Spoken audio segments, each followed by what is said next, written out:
오늘 본문은 다윗이 아비나답의 집에 보관되어 있던 언약궤를 예루살렘으로 옮겨오려다가 실패한 내용이 기록되어 있습니다. 다윗 당시 성막은 기브온에 있었고 언약궤는 아비나답의 집에 따로 보관되어 있던 그런 상태였습니다. 이 성막은 가나안 정착 이래에 사무엘 때까지 대부분 실로에 있었고 언약궤는 종종 이 전쟁에서 승전을 위해서 그러니까 실로에 있었다는 말은 그때까지 언약궤도 사무엘 때까지 실로에 있었다는 말입니다.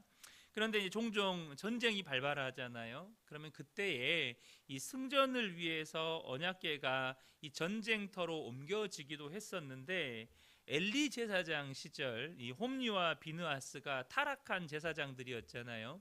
이 홈리와 비느하스가 이 블레셋과의 전투에 언약궤를 들고 나갔다가 그만 빼앗기고 많은 사건이 벌어지게 됩니다. 하나님께서 언약궤로 말미암아서 블레셋에 저주를 내리자 이 블레셋 사람들이 겁을 먹고 언약궤를 이 도시 저 도시로 이렇게 옮겨 한 7개월여 시간 동안에 옮겨 다니다가 마침내 이스라엘의 기랏 여아림으로 이렇게 언약궤가 옮겨 오게 되는데 아직 다윗 때에 그 언약궤는 예루살렘에 오지 못한 상태였습니다. 여러분 우리가 다윗 하면 떠오르는 것 중에 하나가 예배에 대한 열망이 누구보다도 큰 사람이었다는 것입니다. 오죽하면 전쟁터에서조차 다윗의 갈망은 승리보다 하나님을 예배하는 것이라고 고백했을 정도로 그는 하나님을 사랑했고 또한 하나님을 예배하고자 하는 열심과 그 열정이 뜨거운 사람이었다는 것이죠. 그래서 다윗은 이제 예루살렘으로 헤브론에서 7년 6개월 정도 헤브론에서 머물다가 이제 예루살렘으로 옮겨와서 이제 온 이스라엘을 다스리게 되는데 하나님의 언약궤도 예루살렘으로 옮겨오고 싶은 것입니다. 이것은 이스라엘이 오직 하나님 중심으로 살아가기를 원했기 때문에 이 다윗이 내린 결단이었어요. 그런데 특별히 역대기 기자는 오늘 본문에서 이 일에 온 이스라엘이 참여했다라는 것을 강조하고 있습니다. 2절부터 4절을 잠깐 보면 다윗이 이스라엘 온 회중에게 이르되 만일 너희가 좋게 여기고 또 우리의 하나님 여호와께로 말미암았으면 우리가 이스라엘 온 땅에 남아 있는 우리의 형제와 또 초원이 딸린 성읍에 사는 제사장과 레위 사람에게 전령을 보내 그들을 우리에게 모이게 하고 우리가 우리 하나님의 궤를 우리에게로 옮겨오자. 4절 보면 뭇 백성의 눈이 이 일을 좋게 여김으로 온 회중이 그대로 행하겠다 한지라. 그러니까 이 일에 단순히 다윗 한 사람의 열심이 앞서서 이 일을 치른 게 아니라 온 이스라엘이 이 일을 원했다는 것입니다. 먼저 이렇게 온 이스라엘이 참여했다는 것을 강조하는 것은 이스라엘은 단순히 민족 공동체이거나 또 한 국가 공동체 이전에 신앙 공동체라는 사실을 강조하고 있는 것입니다. 분명 여러분 이스라엘은 아브라함의 후손들입니다. 혈통적으로 아브라함의 후손이죠. 그러면 여러분 이스라엘에는 다른 민족이 안 섞여 있을까요? 그렇지 않습니다. 잘 아시는 것처럼 출애굽을 할 때 애굽인들 가운데에서도 이 이스라엘 백성들이 되기 원했던 자들은 이렇게 이 이스라엘에 함께 출애굽할 때 함께 따라 나옵니다. 나아가서 여러분 이스라엘 안에 이방 족속들이 섞여 있는 것을 우리는 보게 됩니다. 당장 다윗의 할머니죠. 잘 아시는 것처럼 룻도 여러분 모압 여인입니다. 그러니까 여러분 이스라엘이 단일 민족 공동체다라고 말할 수가 없는 것이죠. 또 이스라엘이 국가로서 이스라엘이라고 하는 것이 국가로서의 공동체이기도 하잖아요. 그러나 지금 역대기서에서 강조하고 있는 건 뭐냐면 이스라엘은 하나님만을 섬기는 신앙 공동체다라는 것을 지금 강조하고 있는 거예요. 그런데 분명히 그렇기 때문에 이스라엘 역사 속에서 하나님께서는 이 이스라엘 백성들과 함께 하셨습니다. 그런데 특별히 그들이 하나님을 예배할 때 하나님의 임재가 더욱 분명하게 드러났다는 것입니다. 그러니까 신앙 공동체가 우리가 신앙 공동체라는 것을 드러내는, 신앙 공동체라는 정체성을 분명하게 해주는 것은 바로 하나님의 임재인데, 그 하나님의 임재를 성도들이 언제 온전히 경험하느냐? 그것은 바로 하나님을 온전히 예배할 때 경험하게 된다는 것입니다. 사랑하는 성도 여러분, 교회가 세상에 다양한 공동체가 있잖아요. 예를 들면 한 회사의 이름으로 모인 것은 기업 공동체가 되겠죠.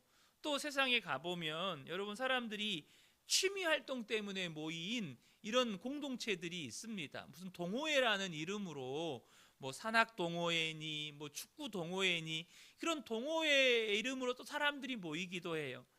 다양한 또 봉사 활동을 위해서 또 모이기도 하죠. 이렇게 다양한 공동체가 있는데요, 교회가 세상에 있는 그런 다양한 공동체와 다르다는 것을 구분 지어주는 그 구분의 기준은 뭐냐면 하나님의 임재입니다.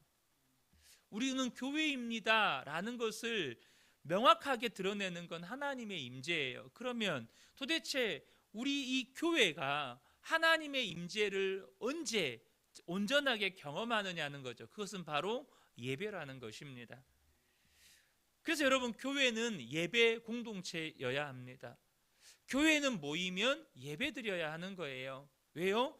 하나님이 우리와 함께 하심이 세상에 있는 다양한 공동체와 다르다는 것을 드러내는 그 구분점이기 때문에 그렇습니다.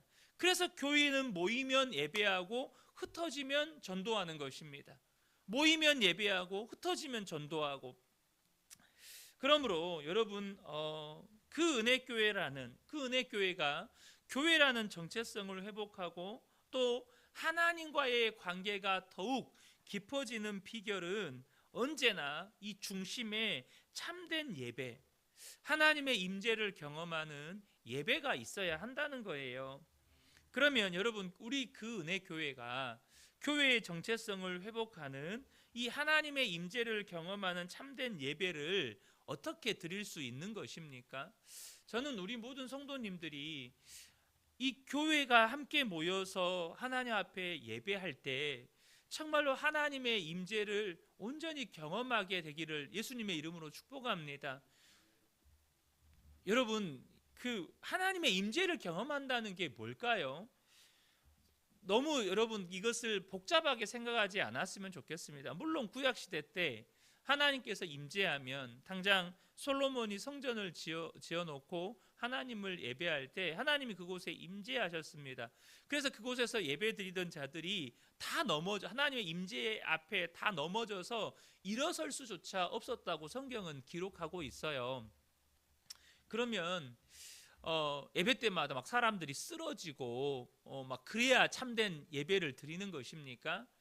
여러분, 단순히 어떤 현상적인 하나님의 임재가 어떤 현상만을 이야기해 버린다면, 그래서 그런 넘어짐, 쓰러짐, 이런 현상만이 하나님의 임재의 특징이라고 말해 버린다면, 여러분, 교회는요 신비주의 이단으로 빠지기가 쉽습니다. 어떤 특징이 보이는 현상이 아닙니다. 그럼 하나님의 임재를 경험하는 예배의 핵심은 뭡니까? 바로 나를 찾아오시는 주님을 만나는 것입니다. 여러분, 야곱이 우리가 주일날 말씀 나눴잖아요.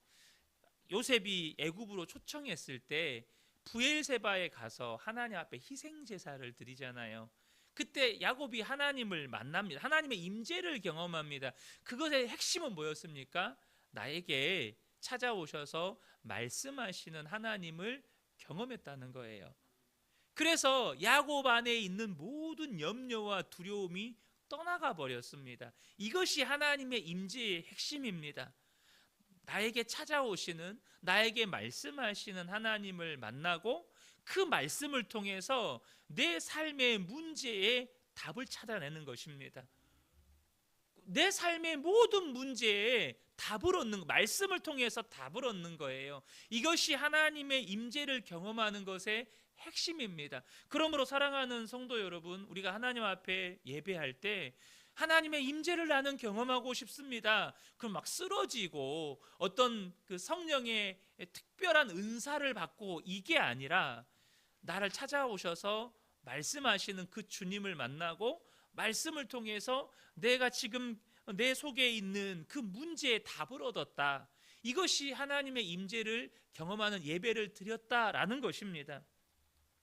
그런데 여러분, 다윗이 그렇게 하나님 앞에 온전히 예배하고 싶어서 다윗과 온 이스라엘이 하나님을 향한 사랑과 열정으로 언약궤를 옮겨 옵니다. 그리고 온 회중들이 막 기뻐 뛰면서 하나님을 예배해요. 그러나 중요한 실수를 범하게 됩니다. 언약궤를 실은 수레가 이렇게 기돈 타작 마당에 이르렀을 때 이 백성들의 찬양 소리, 또 그 기뻐 뛰는 소리에 소들이 놀라서 그랬는지 소들이 날뛰게 됩니다. 그때 이 언약궤를 옮겨오던 사람 중에 한 사람이었던 웃사가 언약궤를 손으로 붙들어 버렸고, 그 순간 웃사는 하나님의 거룩하심을 범한 죄로 죽임을 당하게 됩니다. 도대체 여러분, 이것이 무슨 문제입니까? 소를 이 수레를 옮겨오다가 소가 날뛰니까 언약궤가 수레에서 떨어지려고 했잖아요. 그러면 안 떨어지게 붙잡아야 되잖아요. 그게 무슨 잘못이지? 이런 생각을 할 수 있어요. 그런데 여러분, 여기에는 큰 실수가 있습니다. 큰 잘못이 있어요. 뭘까요? 여호수아 3장 6절을 보면 하나님께서 여호수아에게 이 가나안 땅에 들어가게 하실 때 이 범람하는 요단강에 들어가게 하잖아요. 근데 가장 먼저 그때 누가 들어갑니까? 언약궤를 맨 제사장들이 들어갑니다. 그럼 그때 언약궤를 어떻게 옮겼을까요? 수레에 싣고 요단강으로 들어갔을까요? 그게 아닙니다. 여호수아 3장 6절을 보면 여호수아가 또 제사장들에게 말하여 이르되 언약궤를 메고 백성 앞서 건너라 하매 곧 언약궤를 메고 백성의 앞서 나아가니라. 그러니까 언약궤는 어떻게 옮겨야 되냐면, 언약궤는 절대 직접 손으로 대면 안 됩니다. 그래서 언약궤에는요 고리가 달려 있어요. 그 고리에 긴 나무 막대기를 끼우게 되어 있습니다. 양쪽으로 이렇게 길게 앞뒤로 언약궤에다가 나무 막대기 같은 것으로 길게 끼우게 되어 있는데, 제사장들이 그 나무 막대기를 어깨에 얹어서 이렇게 언약궤를 어깨에 메고, 직접 손으로 언약궤를 잡지 않고 이 나무 막대기를 어깨에 메고 제사장들이 옮기게 되어 있어요. 이게 하나님이 언약궤를 옮길 때 정한 질서고 법칙이에요. 근데 다윗이 어떻게 옮겼습니까? 언약궤를 소가 끄는 수레에 실은 거예요. 그리고 그 수레로 언약궤를 옮긴 것입니다.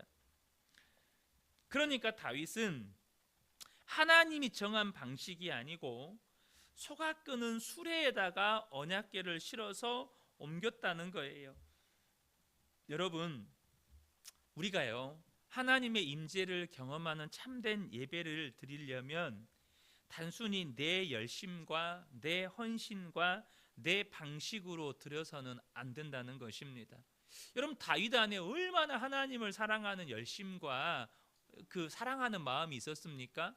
이스라엘 백성들도 언약궤가 들어오니까 막 너무너무 기뻐가지고 막 찬양하면서 막 뛰는 겁니다. 얼마나 그곳의 예배의 분위기는, 좀 이런 표현이 그렇지만 정말로 광란의 현장이라고 말할 만큼 언약궤가 들어오는 것에 대한 기쁨과 막 즐거움이 넘쳐났습니다. 그런데 그게 하나님이 기뻐하시는 예배가 아니었다는 거예요. 왜요? 하나님이 정하신 방법을 따르지 않았기 때문이에요. 사랑하는 성도 여러분, 우리가 하나님을 예배할 때 정말로 하나님의 임재를 경험하기를 원한다면, 여러분, 하나님이 정하신 질서와 방식을 쫓아서 하나님을 예배할 수 있어야 한다는 것입니다. 그래서 여러분, 제가 우리 성도님들께 예배 드리기 전에 좀 미리 오셔서 마음을 준비하는 기도로 마음을 준비하시고, 그래서 이 예배에 정말로 하나님 앞에 집중해서 예배 드릴 수 있도록 준비하셔라. 우리가 정말로 은혜로운 예배를 드리기 위한 기본적인 교회가 정한 질서들이 있습니다. 그런데 그것을 우리가 사소하다고, 아무것도 아닌 것 같다고, 여러분, 소의 수레로 끄나 제사장들이 어깨에 매나 뭐 얼마나 큰 차이가 있어요. 그냥 방식으로만 따지면 뭐 얼마나 큰 차이가 있습니까? 그러나 여러분, 제사장들이 수고로 이 어깨에 매야 돼요. 힘들지만 어깨에 매야 돼요. 우리가 예배 드릴 때 좀 번거롭죠. 좀 일찍 나오는 게 번거로울 수 있습니다. 기도하는 게 번거로울 수 있어요. 예배 시간에 우리가 정말로 하나님의 말씀에만 집중하기 위해서 정말 핸드폰을 꺼놓고, 내지는 뭐 핸드폰을 뭐 차에다 두고 올 수도 있죠. 그런 거 번거로울 수 있습니다. 근데 왜 그렇게 하는 겁니까? 하나님께만 온전히 집중하기 위해서 그런 번거롭지만 조금 수고스럽지만 그런 방법들을 취하는 겁니다. 이유는 한 가지입니다. 하나님의 임재를 경험하는 예배를 드리고 싶으니까, 참된 예배를 드리기 위해서 그렇게 하는 것입니다. 사랑하는 성도 여러분, 다윗과 이스라엘 백성은 하나님을 사랑했고 하나님을 예배하기 원했지만 그 방법이 하나님이 정하신 질서와 달랐기 때문에 심각한 문제가 발생을 했습니다. 여러분, 내가 편한 대로, 예를 들면 요즘은 온라인이 발달해 있잖아요. 집에서 온라인으로 예배드리면 얼마나 편해요. 내가 편한 대로 예배드릴 수 있어요. 그런데 심각한 문제가 발생한다는 거예요. 뭐죠? 우리가 코로나 시기 때 온라인으로 예배를 드려봤어요. 처음에는 예배 때마다 많은 성도들이 온라인 예배 드릴 때, 그래도 예배니까 옷도 갖춰 입고 정말로 가족들끼리 그 화면 앞에 앉아가지고 그렇게 예배를 드렸대요. 근데 점점점 시간이 지나가니까 시간도 어기고 복장도 편하게 되어지고, 나중에는 예배 시간에 딴짓도 하게 되어지고, 예배 시간에 자꾸 집에서 예배 드리니까 자꾸 딴짓도 하면서 어느 순간 예배를 소파에서 편하게 뭐 옆으로 누워가지고 예배도 드리고 이렇게 되는 거예요. 사랑하는 성도 여러분, 하나님을 예배하는 건 그분의 거룩하심과 그분의 말씀과 그분의 질서를 존중하는 것이어야 합니다.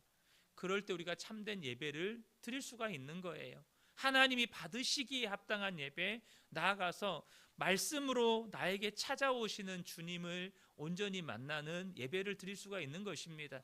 우리 근혜교회 모든 성도님들이 예배 때마다 하나님이 기뻐 받으시는 참된 예배자 되시기를 예수님의 이름으로 축복합니다. 아멘.